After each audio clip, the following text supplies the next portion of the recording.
صلاۃ و سلاما علیک یا رسول اللہ، صلاۃ و سلاما علیک یا حبیب اللہ صلی اللہ تعالی علیہ وسلم۔ حضرات گرامی، آج کا ہمارا موضوع ہے اللہ نے انسان کو کس لیے پیدا فرمایا، انسان کس لیے بنایا گیا ہے، انسان کس لیے پیدا کیا گیا ہے۔ جب انسان کو اپنے پیدا ہونے کا مقصد سمجھ میں آتا ہے تو پھر اس مقصد کے حصول میں انسان لگنا شروع کر دیتا ہے۔ ہر چیز کے بنانے کا ایک مقصد ہے، کوئی بھی چیز بلا مقصد نہیں بنائی گئی۔ اسی لیے اللہ تعالیٰ قرآن مجید میں ارشاد فرماتا ہے افحسبتم انما خلقناکم عبثا وانکم الینا لا ترجعون، کیا تم یہ گمان کرتے ہو کہ ہم نے تمہیں یوں ہی بے جان بنایا ہے، یوں ہی بیکار بنایا ہے، بے مقصد بنایا ہے؟ اللہ ارشاد فرماتا ہے ہم نے بے مقصد کسی کو نہیں بنایا۔ پھر اللہ تعالیٰ ارشاد فرماتا ہے وَأَنَّكُمْ إِلَيْنَا لَا تُرْجَعُونَ، اور بے شک تمہیں ہماری ہی طرف لوٹنا ہے، اللہ ہی کی طرف لوٹ کر جانا ہے۔ آج میں ہر بات قرآن مجید کی روشنی میں آپ حضرات کے سامنے پیش کرنے کی کوشش کروں گا، ایک ایک جملہ قرآن مجید کی روشنی میں بیان کرنے کی کوشش کروں گا، اور آپ حضرات کو اس چیز کے ساتھ سننا ہے کہ میں اللہ کے کلام کو سن رہا ہوں اور اللہ نے جو ہمارے لیے بیان کیے ہیں وہ چیز جو ہے میں اپنے ذہن میں بٹھانے کی کوشش کر رہا ہوں۔ تو پہلی آیت کریمہ اللہ فرماتا ہے ہم نے کسی بھی چیز کو بے جا نہیں بنایا۔ کائنات میں جتنی چیزیں بنی ہیں کوئی بھی چیز بے جا نہیں بنی۔ ایک چھوٹے واقعے کے ذریعے سنیے، اللہ نے کسی بھی چیز کو بے جا نہیں بنایا۔ حضرت موسیٰ علی نبینا علیہ السلام، آپ ایک جگہ تشریف فرما تھے، آپ کی نظر چھپکلی پر پڑی۔ جیسے ہی آپ کی نظر چھپکلی پر پڑی تو آپ نے اللہ کی بارگاہ میں عرض کی کہ مولا اس چھپکلی کو بنانے کا مقصد کیا ہے، کیوں بنایا اس چھپکلی کو، کام کیا ہے اس کا، ریزن کیا ہے اس کا، وجہ کیا ہے اس کی۔ حضرت موسیٰ علیہ السلام جب اپنی بات مکمل کرتے ہیں تو اللہ کی رحمتیں گویا مسکرانے لگی اور اللہ کی طرف سے جواب آیا موسیٰ تم نے جو سوال کیا کہ اللہ تو نے چھپکلی کو کیوں بنائی، ابھی تمہارے سوال سے پہلے چھپکلی نے سوال کیا اے اللہ تو نے موسیٰ کو کیوں بنایا، تو نے موسیٰ کو کیوں بنایا؟ تو پھر اللہ خود جواب دیتا ہے اے موسیٰ ہم نے کسی بھی چیز کو بے جا نہیں بنایا۔ افحسبتم انما خلقناکم عبثا، ہم نے کسی بھی چیز کو بے جا نہیں بنایا۔ اور ایک اور جگہ پارہ نمبر 17 سورۃ الانبیاء آیت نمبر 16 میں اللہ فرماتا ہے وما خلقنا السماء والارض وما بینہما لاعبین، ہم نے آسمان اور زمین اور جو کچھ ان کے درمیان ہیں کسی بھی چیز کو بیکار نہیں بنایا۔ ہر چیز ایک مقصد کے لیے بنائی گئی ہے، ہر چیز ایک کام کے لیے بنائی گئی ہے۔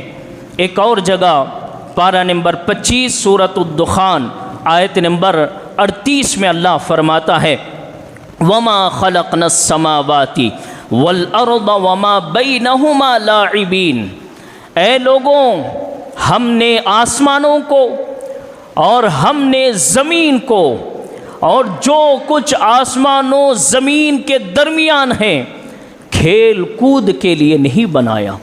مطلب کیا ہے؟ مطلب یہ ہے کہ ہم نے ہر ایک چیز کو ایک مقصد کے تحت بنایا ہے۔ اور مقصد کیا ہے؟ اللہ نے ہر چیز کا مقصد بیان فرمائے۔ اللہ تعالیٰ 21ویں پارے میں جب اللہ تعالیٰ سورہ روم بیان فرماتا ہے تو اللہ نے اپنی ہر نشانی کو بیان کرتے ہوئے اس کے مقصد کو بیان کیا۔ وہ بڑی لمبی چوڑی تفسیر اللہ نے بیان کی ہے، میں اس کو مختصر کر کے آپ کے سامنے پیش کرنے کی کوشش کروں گا۔ اللہ وہاں پہ ارشاد فرماتا ہے سورہ روم میں، اللہ فرماتا ہے ہم نے سورج کو ایک مقصد کے لیے بنایا، ہم نے چاند کو ایک مقصد کے لیے بنایا، ہم نے تم سے اولاد نکالی ایک مقصد کے لیے بنایا، ہم نے آسمان سے پانی بھیجے ایک مقصد کے لیے بنایا، ہم نے بجلی کڑکتی ہوئی بنائے ایک مقصد کے لیے بنایا، ہم نے دریا میں کشتیاں چلائی ایک مقصد کے لیے چلائی، ہم نے ہواؤں میں پرندوں کو چلایا ایک مقصد کے لیے چلایا، آسمانوں پر اللہ کے فرشتے ہیں ایک مقصد کے لیے ہیں، زمین پر جو مخلوق ہے ایک مقصد کے لیے ہیں، پہاڑ ایک مقصد کے لیے ہیں، ہر چیز ایک مقصد کے لیے ہیں، یہاں تک کہ زمین کے اندر کیڑے مکوڑے ایک مقصد کے لیے ہیں۔ جو کچھ آسمان اور جو کچھ زمین ہے اور جو کچھ آسمانوں میں اور جو کچھ زمینوں میں ہے اور جو کچھ ان کے درمیان ہے، اللہ فرماتا ہے ہر ایک کو ایک مقصد کے لیے بنایا۔ اب ذرا دیکھیے انسان کو اللہ نے کس مقصد کے لیے بنایا؟ یہ بات تو سمجھ میں آ گئی کہ ہر چیز کو اللہ نے ایک مقصد کے لیے بنایا۔ اب انسان کو اللہ نے کس مقصد کے لیے بنایا؟ تو اللہ تعالیٰ انسان کے مقصد کو بیان کرنے سے پہلے انسان کی حیثیت بیان کرتا ہے کہ دیکھ تیری حیثیت کیا ہے، تو کس حیثیت کا ہے یہ دیکھ۔ اللہ نے ہر چیز بنائے ہیں نا، ہر چیز کے تخلیق کا انداز الگ الگ ہے۔ جب اللہ نے انسان کے تخلیق کا انداز بیان کیا، اللہ نے انسان کے پیدائش کا انداز بیان کیا، تو اللہ تعالیٰ پارہ نمبر 30 سورہ طارق آیت نمبر 5 میں فرماتا ہے فَلْيَنظُرِ الْإِنسَانُ مِمَّ خُلِقَ۔ کیا انسان نہیں دیکھتا کہ کیسے انسان کو بنایا گیا؟ پھر آگے اللہ ارشاد فرماتا ہے خُلِقَ مِن مَاءٍ دَافِقٍ۔ دیکھیں انسان کو اس کی حیثیت اللہ پہلے یاد دلا رہا ہے، پھر اس کا مقصد بیان کر رہا ہے۔ انسان کی حیثیت کیا ہے؟ اللہ فرماتا ہے خُلِقَ مِن مَاءٍ دَافِقٍ۔ اے انسان تجھے اچھلتے ہوئے پانی سے پیدا کیا۔ جب میاں بیوی کے تعلقات ہوتے ہیں تو شوہر سے جب جو ہے پانی اچھل کے بیوی کے شکم کے اندر جاتا ہے، دیکھیے اللہ نے کھلم کھلا بیان فرمایا ہے، ایسا بھی نہیں کہ کوئی اگزامپل دے کے بیان کر رہا ہے، نہیں، بلا اگزامپل بلا مثال دی اللہ فرماتا ہے خُلِقَ مِن مَاءٍ دَافِقٍ، اچھلتے ہوئے پانی سے تجھے پیدا کیا۔ اور اللہ فرماتا یخرج من بین الصلب والترائب، وہ پانی کہاں سے نکلتا ہے؟ اللہ فرماتا ہے وہ پانی مرد کے پیٹھ کے ہڈی سے نکلتا ہے اور عورت کے سینے کے ہڈی سے نکلتا ہے۔ انسان جب میاں بیوی کا تعلق بنتا ہے، جب بچہ ٹھہرنے کو قرار پاتا ہے، تو انسان کے جسم سے جو منی نکلتی ہے، جو پانی نکلتا ہے، جسے انگلش میں سپمس کہا جاتا ہے، اللہ فرما رہا ہے یہ کہاں سے ہم نے نکالے؟ مرد کے ریڑھ کے ہڈی سے ہم نے نکالا۔ یہ پانی عورت کے اندر داخل ہوا اور عورت کا سینے کا پانی نکلا، پیٹ کے اندر پہنچا جو بچے دانی ہوتا ہے، بچے دانی کے اندر باپ کے ریڑھ کے ہڈی سے پانی پہنچا، ماں کے سینے سے پانی اچھلتا ہوا پہنچا، دونوں پانیوں کی ملاقات ہوئی، اس طرح ہم نے انسان کو بنایا۔ دیکھیں انسان نے حیثیت کیسے بیان کی ہے، انسان اللہ نے کیسے بیان کی ہے کہ اے انسان جو تو گھمنڈ کرتے پھرتا ہے نا، جو تو تکبر کرتے پھرتا ہے کہ میں بڑا بندہ ہوں، میں بڑا مالدار ہوں، میں بڑا کروڑ پتی ہوں، میرے اندر بڑی بڑے جو ہے چیزیں موجود ہیں، میرے اندر بڑے بڑے کمالات موجود ہیں۔ اللہ فرما رہا ہے تو کتنا بھی کمال کا ہو، لیکن دیکھ تو اپنے پیدائش کو، تیری حیثیت تجھے سمجھ میں آئے گی۔ تو اللہ فرماتا ہے میں نے بڑی ساری چیزیں پیدا کی، میں نے پہاڑ بنائے، زمین بنائے، آسمان بنائے، بڑے سارے مخلوق میں نے بنائے۔ کتابوں میں آتا ہے 18,000 مخلوق اللہ نے پیدا فرمائے۔ 18,000 مخلوق پیدا فرمانے کے بعد اللہ نے کسی بھی مخلوق کے تعلق سے قرآن میں یہ نہیں کہا کہ میں نے بڑے خوبصورت اس کو بنایا ہے، بڑے خوبصورت انداز سے اس کو بنایا ہے، بڑا خوبصورت چہرے والا میں نے بنایا ہے۔ کہیں اللہ نے یہ نہیں کہا۔ اگر کسی کی خوبصورتی کے بارے میں اللہ نے قرآن میں ذکر فرمایا تو پارہ نمبر 30 سورۃ 3 آیت نمبر 4 میں اللہ فرماتا ہے لَقَدْ خَلَقْنَا الْإِنسَانَ فِي أَحْسَنِ تَقْوِيمٍ۔ 18,000 مخلوق میں نے پیدا کیے، لیکن انسان ذرا سوچ، تجھے اس حیثیت سے میں نے پیدا کیا کہ تو صرف پانی کا قطرہ تھا، اور جب میں نے تجھے بنایا تو بڑا خوبصورت بنایا، تیرا چہرہ بڑا خوبصورت بنایا، تیری آنکھیں بڑے خوبصورت بنائے، تیرے کان بڑے خوبصورت بنائے۔ ذرا دیکھ، بڑے بڑے ہیں، ہاتھی کتنا لمبا چوڑا ہے، ہاتھی کی طاقت کتنی بڑی ہے، لیکن 2 پیر والا، 2 ہاتھ والا، کمزور سا، اتنا چھوٹا بچہ بھی ہاتھی کو ہراتا ہوا اپنے ذہن سے نظر آتا ہے۔ ایک شیر جو چیر پھاڑ دیتا ہے، کوئی بھی مخلوق اس سے مقابلہ نہیں کر سکتی۔ جیسے ہی شیر اپنی آواز لگانا شروع کرتے ہیں تو ساری مخلوق بھاگ جاتی ہیں۔ اللہ فرماتا یہ انسان ہے جو کمزور سا ہے، لیکن شیر کو بھی اپنا غلام بناتا ہوا نظر آتا ہے، شیر ببر کو بھی اپنا غلام بناتا ہوا نظر آتا ہے، ہر مخلوق کو یہ انسان غلام بناتا ہوا نظر آتا ہے۔ اے انسان دیکھ، میں نے تجھے کتنا خوبصورت بنایا ہے۔ مفسرین بیان کرتے ہیں یہاں خوبصورتی سے صرف یہ نہیں ہے کہ ظاہری خوبصورتی ہے، بلکہ اللہ فرماتا ہے کسی کو ذہن کی خوبصورتی دی ہے، کسی کو اخلاق کی خوبصورتی دی ہے، کسی کو چال و چلن کی خوبصورتی دی ہے، کسی کو بات کرنے کی خوبصورتی دی ہے، کسی کو بہترین سننے کی خوبصورتی دی ہے۔ ہر انسان کے اندر ایک خوبصورتی ہے، اور اس کو جو خوبصورتی ملی ہے اس کے حیثیت سے ملی ہے۔ تو اللہ تعالیٰ جب انسان کے تخلیق کے بارے میں بیان کیا کہ تجھے اس طرح بنایا گیا اور تیری خوبصورتی میں نے ایسے رکھی، پھر اللہ تعالیٰ آگے ارشاد فرماتا، اب مقصد دیکھیے انسان کے پیدا کرنے کا مقصد کیا ہے۔ اللہ نے ساری چیزیں بیان کی، تو پھر اللہ تعالیٰ پارہ نمبر 27 سورۃ الذاریات آیت نمبر 56 میں ارشاد فرماتا ہے وَمَا خَلَقْتُ الْجِنَّ وَالْإِنسَ إِلَّا لِيَعْبُدُونَ۔ میں نے انسان اور جنات کو صرف اور صرف اپنی عبادت کے لیے پیدا کی۔ یہ ہے انسان کے بننے کا مقصد۔ تجھے کس طرح بنایا گیا یہ دیکھا نہیں جائے گا، تو کیا کرتا تھا یہ دیکھا نہیں جائے گا، تیرے کتنے بلڈنگز تھے یہ دیکھا نہیں جائے گا، تیری خوبصورتی کیسے تھی یہ دیکھا نہیں جائے گا، تیرے پاس کتنی گاڑیاں تھیں یہ دیکھا نہیں جائے گا، تو کس پوزیشن کا آدمی تھا یہ دیکھا نہیں جائے گا، تیرے پاس کتنے کام کرنے والے تھے یہ دیکھا نہیں جائے گا، تیرے پاس کتنے باڈی گارڈز تھے یہ دیکھا نہیں جائے گا، کوئی چیز نہیں دیکھی جائے گی۔ اللہ فرماتا وَمَا خَلَقْتُ الْجِنَّ وَالْإِنسَ إِلَّا لِيَعْبُدُونَ، میں نے تجھے عبادت کے لیے پیدا کیا تو تیری عبادت دیکھی جائے گی، تیری عبادت دیکھی جائے گی، تو کتنی عبادت کرتا ہے یہ دیکھا جائے گا، مجھے کتنا یاد کرتا ہے یہ دیکھا جائے گا۔ اور یہ جو ابھی ہم سے رمضان کا مہینہ الوداع کہہ کے گیا نا، یہ رمضان کا مہینہ یہی پیغام دینے کے لیے آیا تھا کہ انسان دیکھ تیری حیثیت کیا ہے۔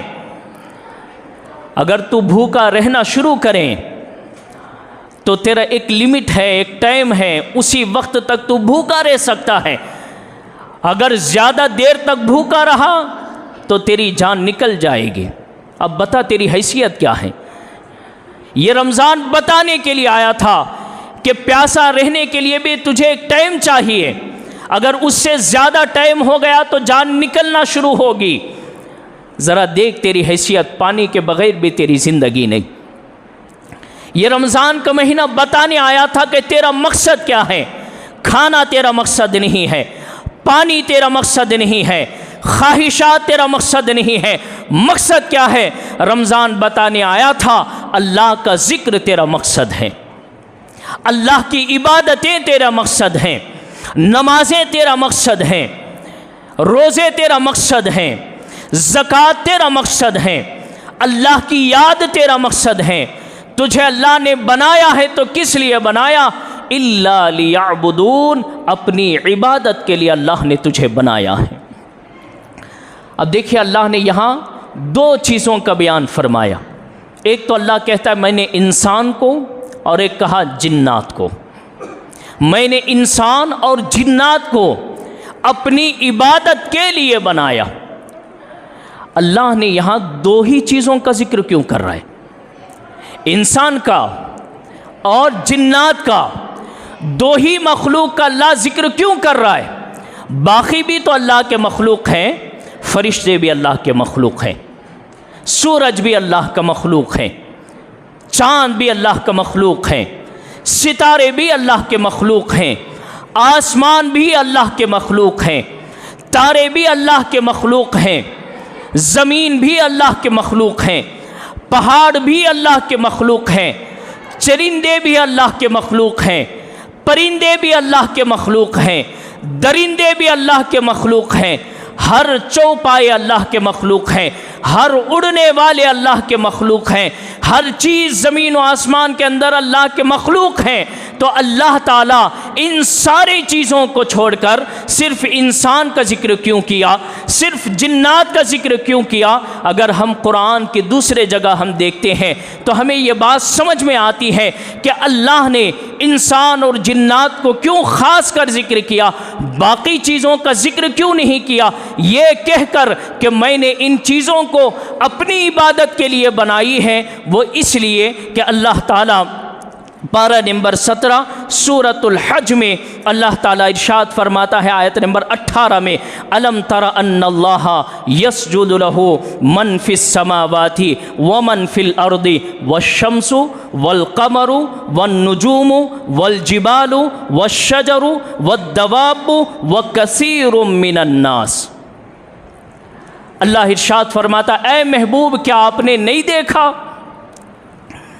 کہ بے شک اللہ نے جن جن چیزوں کو پیدا کیا ہے آسمانوں میں، جن جن چیزوں کو اللہ نے بنایا ہے زمینوں میں، اور اللہ فرماتا ہے سورج کو بنایا، چاند کو بنایا، ستاروں کو بنایا، پہاڑوں کو بنایا، درختوں کو بنایا، چوپایوں کو بنایا، پرندے درندے چرندے سب کو بنایا۔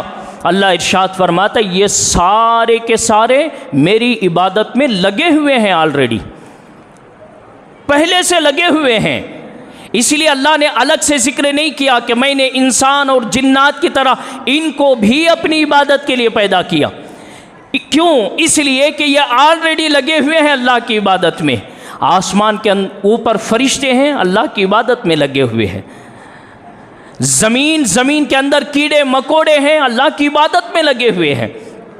ایک چھوٹا واقعہ سناتا ہوں، دل باغ باغ ہو جائے گا۔ حضرت موسیٰ علیہ السلام ایک راستے سے گزرنے لگے۔ حضرت موسیٰ علیہ السلام نے اللہ کی بارگاہ میں عرض کی، مولا کیا کوئی ایسا بھی ہے جو تیرے کلیم سے بھی زیادہ تجھے یاد کرنے والا ہو، تیرے کلیم سے بھی زیادہ تیرا ذکر کرنے والا ہوں، تیرے کلیم سے بھی زیادہ تیری عبادت کرنے والا ہوں؟ حالانکہ سچی بات یہ ہے کہ کسی بھی پیغمبر سے زیادہ کوئی بھی مخلوق اللہ کی عبادت نہیں کر سکتی۔ کوئی بھی مخلوق کسی پیغمبر سے بڑھ کر اللہ کی تعریف نہیں کر سکتی، اللہ کا ذکر نہیں کر سکتی۔ اگر سارے مخلوق مل کر ساری زندگی، ہزاروں سالوں کی زندگی ملے، اس کے باوجود بھی نبی کے سانس کی عبادت کے برابر سارے مخلوق کی عبادتیں نہیں ہو سکتی۔ پیغمبر کی عبادت کا مقام و درجہ بہت اونچا ہے، لیکن اللہ کو بتانا تھا اپنے کلیم کو، موسیٰ کلیم اللہ کو بتانا تھا کہ اے موسیٰ ذرا دیکھ کس کس چیز کو میں نے اپنی عبادت میں لگایا ہے۔ حضرت موسیٰ نے عرض کی کہ مولا کیا تیرے کلیم سے بھی بڑھ کر کوئی عبادت کرنے والا ہے؟ اللہ نے ارشاد فرمایا کہ موسیٰ تیرے ہاتھ میں کیا ہے؟ بتاؤ آپ کے ہاتھ میں کیا ہے؟ موسیٰ علیہ السلام نے کہا کہ اے پروردگار میرے ہاتھ میں عصا ہے، میری لکڑی ہے۔ تو اللہ نے فرمایا کہ ذرا اس لکڑی کو پانی پہ زمین پہ مارو۔ حضرت موسیٰ علیہ السلام زمین پہ لکڑی مارتے ہیں، زمین کھلتے گئی یہاں تک کہ زمین کے اندر کا پتھر نظر آنے لگا۔ حضرت موسیٰ علیہ السلام کو پھر حکم ہوا اے موسیٰ اپنا پھر عصا مارو۔ حضرت موسیٰ علیہ السلام پتھر پہ عصا مارتے ہیں۔ اب جیسے ہی پتھر پر عصا لگا پتھر پھٹتا گیا یہاں تک کہ پانی نکلنے لگا۔ اسی لیے جب ہم بور ڈالتے ہیں نا، اگر پانی پر بور پڑا ہو تو ہم یہ کہتے ہیں کہ نہیں یہ پانی نہیں ہے۔ پتھر پہ جب پانی پڑتا ہے نا تو وہ پانی ٹکنے والا ہوتا ہے۔ اس لیے جب تک کہ پتھر نہیں نکلتا نا، پتھر سے پانی نہیں نکلتا، اس وقت تک بور ڈالا جاتا ہے، پائپ لگائے جاتے ہیں۔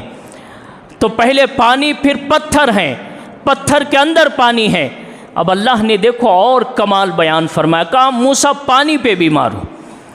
موسیٰ علیہ السلام نے پانی پہ مارے تو پانی کھلتے گیا یہاں تک کہ پھر ایک پتھر نظر آیا۔ جب ایک پتھر نظر آیا تو حضرت موسیٰ علیہ السلام نے تعجب کی نظروں سے اس پتھر کو دیکھنے لگے، آخر کیا ہے اس پتھر میں؟ امام غزالی فرماتے ہیں اس پتھر پہ ایک لال رنگ کا کیڑا بیٹھا ہوا تھا۔ کہاں بیٹھا ہوا تھا؟ مٹی کے اندر پتھر، پتھر کے اندر پانی، پانی کے اندر پتھر، اور اس پتھر پہ لال رنگ کا کیڑا بیٹھا ہے۔ حضرت موسیٰ علیہ السلام تعجب سے پوچھنے لگے کہ مولا اس کو دکھانے کا مقصد کیا ہے؟ اتنی محنت کے ساتھ میں عصا مارا، جو ہے زمین پھٹی، پھر پتھر پھٹا، پھر پانی الگ ہوا، پھر پتھر نظر آیا، اس پر تو مجھے کیڑا دکھا رہا ہے، اس کیڑے کے دکھانے کا مقصد کیا ہے؟ تو اللہ تعالیٰ نے فرمایا کہ موسیٰ تم خود ہی پوچھو اس کیڑے سے کہ اس کی عمر کتنی ہے، یہ کس لیے اس پتھر پہ بیٹھا ہے، کس مقصد کے لیے بیٹھا ہے، ذرا پوچھو۔ حضرت موسیٰ علیہ السلام اب اس کیڑے سے کلام کر رہے ہیں، کہتے ہیں کہ اے کیڑے بتا تیری عمر کتنی ہے؟ وہ کیڑا کہنے لگا موسیٰ میری عمر 300 سال کی ہے۔ کتنے سال کی ہے؟ 300 سال کی ہے۔ اب ذرا اندازہ لگائیے 300 سال تک اللہ نے کیڑے کو مٹی کے اندر پتھر، پتھر کے اندر پانی، پانی کے اندر پتھر کیسے زندہ رکھا؟ اتنا اندر بھی اللہ زندہ رکھتا ہے۔ تو معلوم ہوا کہ اتنے اندر بھی اللہ زندہ رکھتا ہے۔ یہ اللہ کی شان ہے، جسے چاہے اللہ زمین پر زندہ رکھتا ہے، جسے چاہے اللہ زمین کے اندر زندہ رکھتا ہے۔ اب دیکھو زندگی ملنے کا مقصد کیا ہے، دیکھیے کیوں ملی اس کو زندگی۔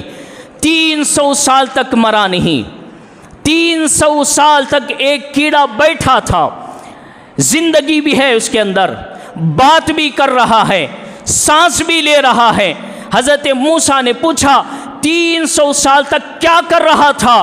وہ کیڑا کہنے لگا موسیٰ میرے پیدا ہوئے 300 سال گزر گئے، ہر لمحہ اللہ کی عبادت میں مشغول ہوں، اللہ کے ذکر میں مشغول ہوں، اللہ کا نام لے رہا ہوں۔ کیا معلوم ہوا؟ یہ معلوم ہوا کہ جو بندہ اللہ کا ذکر کرتا ہے، جو اللہ کی عبادت کرتا ہے، وہ زمین پر ہو تب بھی زندہ ہوتا ہے، اور وہ زمین کے اندر ہو تب بھی زندہ ہوتا ہے۔ ایک کیڑے کی شان یہ ہے کہ وہ 300 سال عبادت کرنے کی وجہ سے اللہ نے مٹی کے اندر پتھر، پتھر کے اندر پانی، پانی کے اندر پتھر پر اس کو زندہ رکھا۔ تو اس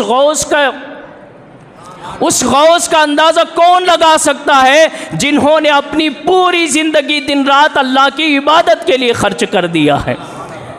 ہم جو عقیدہ بناتے ہیں نا اہل سنت والجماعت، یہ عقیدہ قرآن و حدیث کی روشنی میں ہوتا ہے۔ ہمارا عقیدہ ہواؤں کا عقیدہ نہیں ہے۔ یہ الگ بات ہے کہ ہم قرآن و حدیث کو زیادہ سنتے نہیں ہیں، ہم کرامتیں زیادہ سنتے ہیں، ان چیزوں پر زیادہ ہماری توجہ ہوتی ہے، اس لیے ہم جواب نہیں دے سکتے۔ ذرا آپ اس حدیث کو کبھی پڑھے ہوتے، قرآن کی ان آیتوں کو کبھی پڑھے ہوتے، آپ کو پتہ چلتا کہ جو زندگی دینے والی ہے اصل چیز اللہ کا ذکر ہے، اللہ کی عبادت ہے۔ جس کے اندر اللہ کی عبادت ہوگی اس کے اندر اللہ تعالیٰ جان عطا فرماتا ہے، زندگی عطا فرماتا ہے۔ تو اللہ ارشاد فرماتا ہے کہ ہر چیز ہم نے اپنی عبادت میں لگا دی ہے۔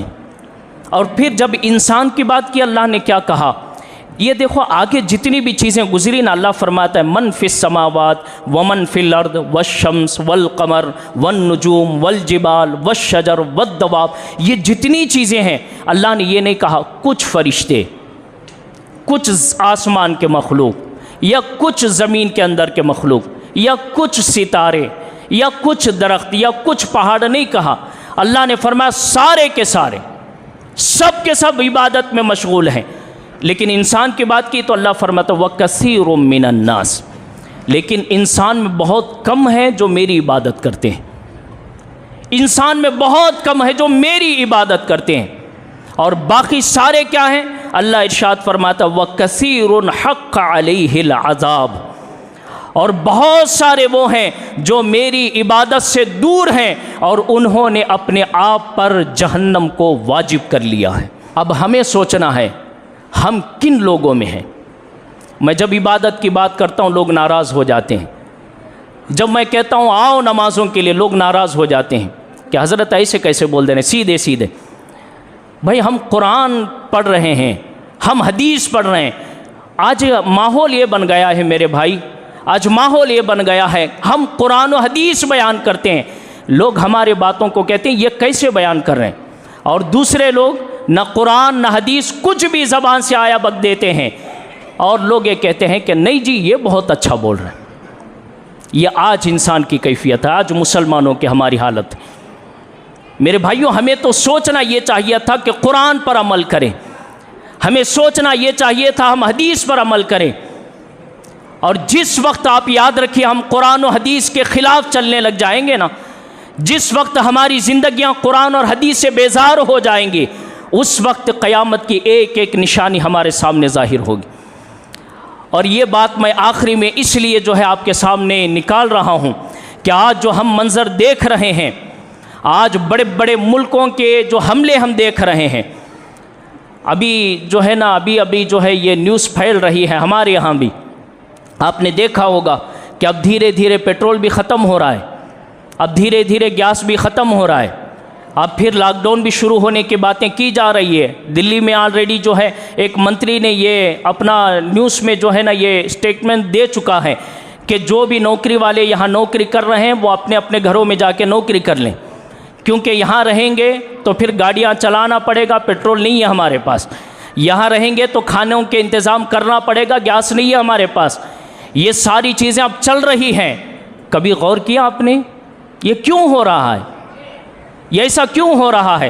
ذرا آؤ میں پھر یہ قرآن کی آیت آپ کے سامنے پیش کرتا ہوں، ذرا دیکھو ایسا کیوں ہوتا ہے۔ اللہ تعالیٰ پارہ نمبر 11 سورہ یونس آیت نمبر 12 میں ارشاد فرماتا وَإِذَا مَسَّ الْإِنسَانَ الضُّرُّ دَعَانَا لِجَنبِهِ أَوْ قَاعِدًا أَوْ قَائِمًا۔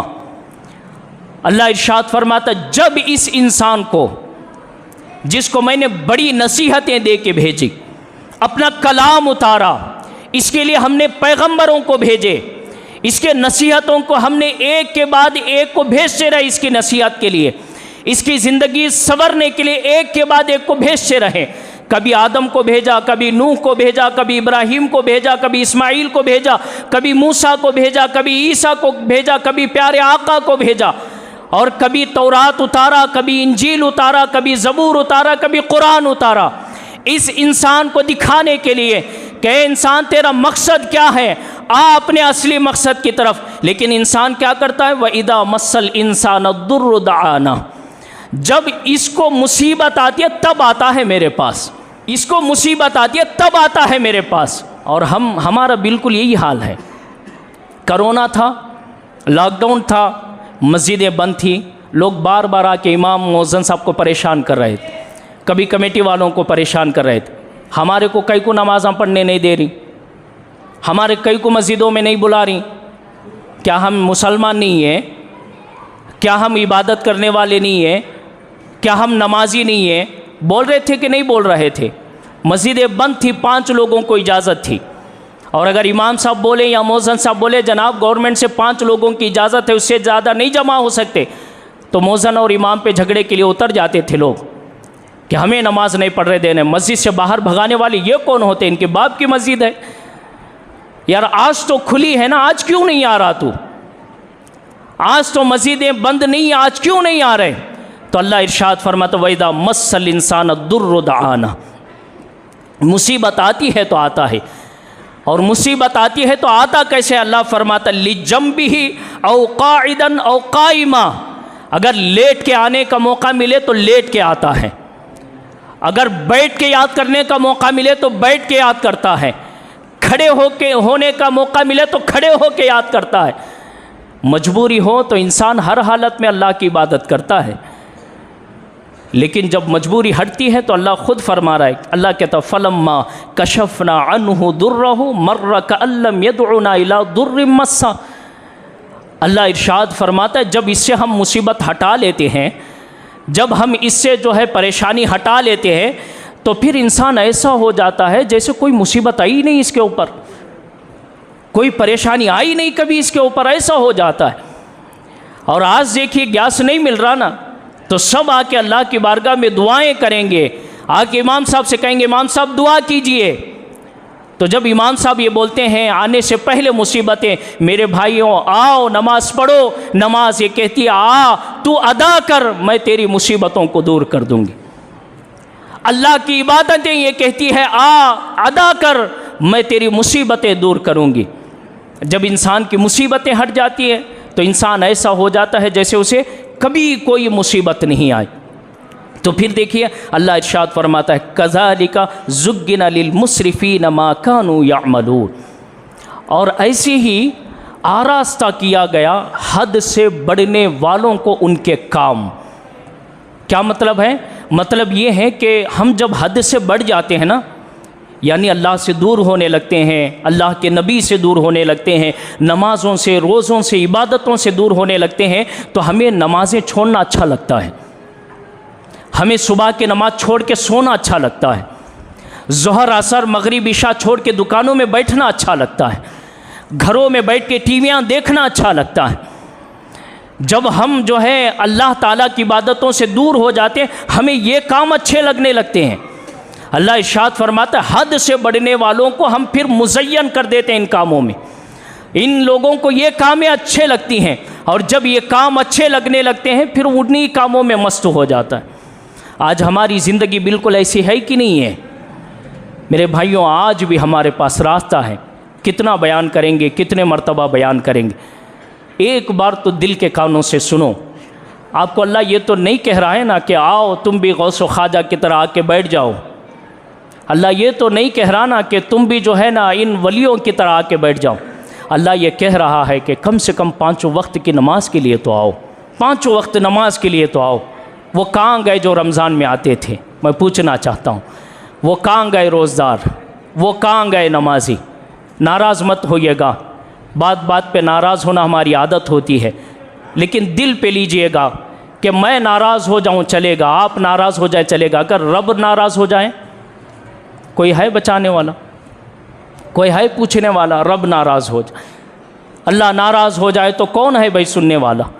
میرے بھائیوں آپ کی ہماری ناراضگی کوئی حیثیت نہیں رکھتی، اگر کوئی حیثیت رکھتی ہے اللہ اور اس کے رسول کی ناراضگی حیثیت رکھتی ہے کہ ہم نے اللہ اور اس کے رسول کو راضی کیا کہ نہیں کیا، کہیں ہم اللہ اور اس کے رسول کو ناراض تو نہیں کر رہے ہیں۔ بس اسی بات کے ساتھ میں ختم کر رہا ہوں، آؤ نمازیں پڑھو، عبادتیں کرو، اپنی زندگی میں پھر سے عبادتیں لاؤ۔ یہ گیس کیا چیز ہیں اور یہ جو پیٹرول کیا چیز ہے، یہ ساری کیا چیز ہیں جو اللہ ہمارے ممالک سے حضور کے چلے پھرے ان قدموں کی برکت سے جہاں سے اللہ تیل نکالتا ہے، وہاں ان مسلمانوں کے لیے جو حضور کے غلام ہیں وہاں سے کیا کیا نہیں نکالے گا؟ ذرا سوچیے آپ، کیا کیا نہیں نکالے گا ہم؟ اگر ہمارا رب چاہے تو ہندوستان میں بھی نکل جائیں گے، لیکن ہمارا ایمان مضبوط ہونا، کیا کیا نہیں، وہاں سے یہاں تک چیزیں آ جاتی ہیں. کیوں آتی ہے؟ اللہ بتا رہا ہے کہ اے انسان ذرا سوچ، وہاں سے یہاں تک بھیج رہا ہوں تو آ میرے قریب، میں تجھے کیا کیا نہیں دوں گا، سب کچھ تجھے عطا کیا جائے گا. اللہ سے دعا ہے اللہ تعالیٰ سب سے پہلے مجھے عمل کرنے کی توفیق عطا فرمائے. اللہ سے دعا ہے اللہ تعالیٰ ہم سب کو اس کی عبادتوں کے طرف آنے کی توفیق عطا فرمائے، اسے اور اس کے رسول کو راضی کرنے کی توفیق عطا فرمائے. وآخر دعوانا الحمدللہ رب العالمین.